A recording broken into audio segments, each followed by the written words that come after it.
शुरुआती दृश्य में मिलो स्टैनफील्ड नाम का एक व्यक्ति दिखाई देता है जो ऑटिज्म स्पेक्ट्रम डिसऑर्डर या एएसडी से पीड़ित है। वह न्यू जर्सी की एक सड़क पर खड़ा है और पास की एक फूल की दुकान में एक महिला पर नजर रख रहा है। इस दौरान वह अपने आसपास घट रही घटनाओं के समय से संबंधित कुछ जटिल गणनाएं भी करता हुआ दिखाई देता है। मिलो एक यात्री बस, एक गड्ढे, एक स्ट्रीट आर्टिस्ट और एक तेज गति से साइकिल चला रहे एक सवार को आते हुए देखता है। इन अवलोकनों के बाद वह सड़क पार करता है और गड्ढे से सटे एक मेल बॉक्स के ऊपर एक पेन रख देता है। इसके तुरंत बाद उसकी योजनाबद्ध श्रृंखलाबद्ध प्रतिक्रिया होती है। एक टैक्सी गड्ढे के ऊपर से गुजरती है, जिससे पेन पर पानी के छींटे पड़ते हैं और वह जमीन पर गिर जाता है। यह स्ट्रीट आर्टिस्ट का ध्यान आकर्षित करता है, जो फिर पेन उठाने के लिए आगे बढ़ता है। उसी क्षण तेज गति से साइकिल चला रहा वह सवार आर्टिस्ट से टकरा जाता है, जिसके परिणाम स्वरूप वह मेल बॉक्स से टकराकर पास के फल के ठेले पर गिर जाता है। सड़क पर अफरा तफरी मच जाती है, जिससे बस चालक समेत सभी का ध्यान भटक जाता है। नतीजतन वह ट्रैफिक लाइट के लाल होने पर ध्यान नहीं देता और सड़क पार कर रही उसी महिला को टक्कर मार देता है, जिससे उसकी मौके पर ही मौत हो जाती है। और लोग कहते हैं कि गणित खतरनाक नहीं है।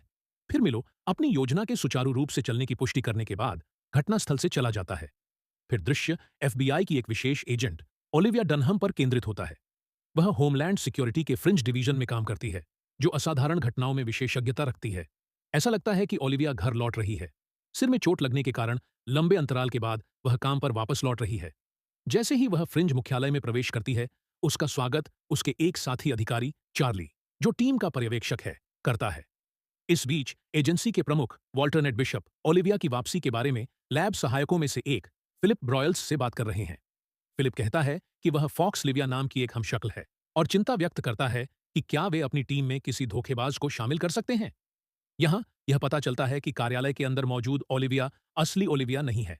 वह वास्तव में एक धोखेबाज है, जिसे असली ओलिविया की जगह लेने के लिए लाया गया है। फिर वॉल्टर नेट फॉक्स लिविया को इस ब्रह्मांड में रखने और उसमें असली ओलिविया की यादें डालने के पीछे अपनी मंशा बताता है। उसका दावा है कि फॉक्स लिविया ही एकमात्र ऐसी है जो बिना किसी नुकसान के ब्रह्मांडों के बीच यात्रा कर सकती है। वॉल्टर नेट यह पता लगाना चाहता है कि वह ऐसा कैसे कर सकती है। इसके लिए वह कहता है कि उन्हें उसे यह विश्वास दिलाना होगा कि वह यहां की है। फिलिप पूछता है, अगर उसकी नई पहचान कायम नहीं रही तो क्या होगा? जिस पर प्रमुख जवाब देता है कि उसके बाद उसकी कोई जरूरत नहीं रहेगी।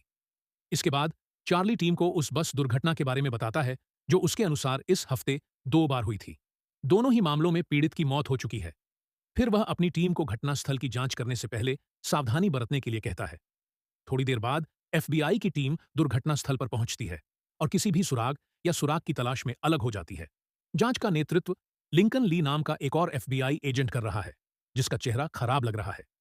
चार्ली शव की जांच करती है और उसके फिंगरप्रिंट का इस्तेमाल करके आगे की जानकारी हासिल करती है। आखिरकार उसे पता चलता है कि मृत महिला का नाम जूलियन फोस्टर है। इस बीच ओलिविया बस ड्राइवर से पूछताछ करती है, जो इस घटना से सदमे में है क्योंकि उसने अब तक किसी भी पक्षी या जानवर को टक्कर नहीं मारी है। साथ ही एजेंट ली पर्यावरणीय कारकों के किसी भी संकेत की जांच करता है, लेकिन कुछ नहीं पाता। हालांकि उसे घटनास्थल पर वही बॉल पॉइंट पेन मिल जाता है। चश्मदीदों से पूछताछ करने के बाद ओलिविया एजेंट ली के पास जाती है और उसे बताती है कि स्थानीय कलाकार पेन उठाने के लिए नीचे झुका था। इसी दौरान उसकी साइकिल सवार से टक्कर हो गई और वह फल की दुकान में गिर गया।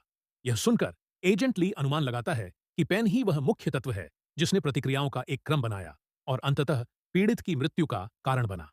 अगले दिन फ्रांसीसी मुख्यालय में एजेंट ली और चार्ली उन 2 दिनों में हुई बस दुर्घटनाओं के बीच संबंध का पता लगाने की कोशिश कर रहे हैं। एजेंट ली को पहली दुर्घटना की तस्वीर में वही बॉल पॉइंट पेन दिखाई देता है, जिससे उसे और भी यकीन हो जाता है कि किसी ने घटनाओं की इस श्रृंखला को रचा है।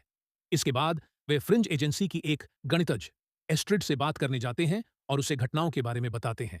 हालांकि वह दावा करती है कि कोई भी इंसान ऐसी घटनाओं की श्रृंखला को 2 बार अपने पक्ष में नहीं मोड़ सकता।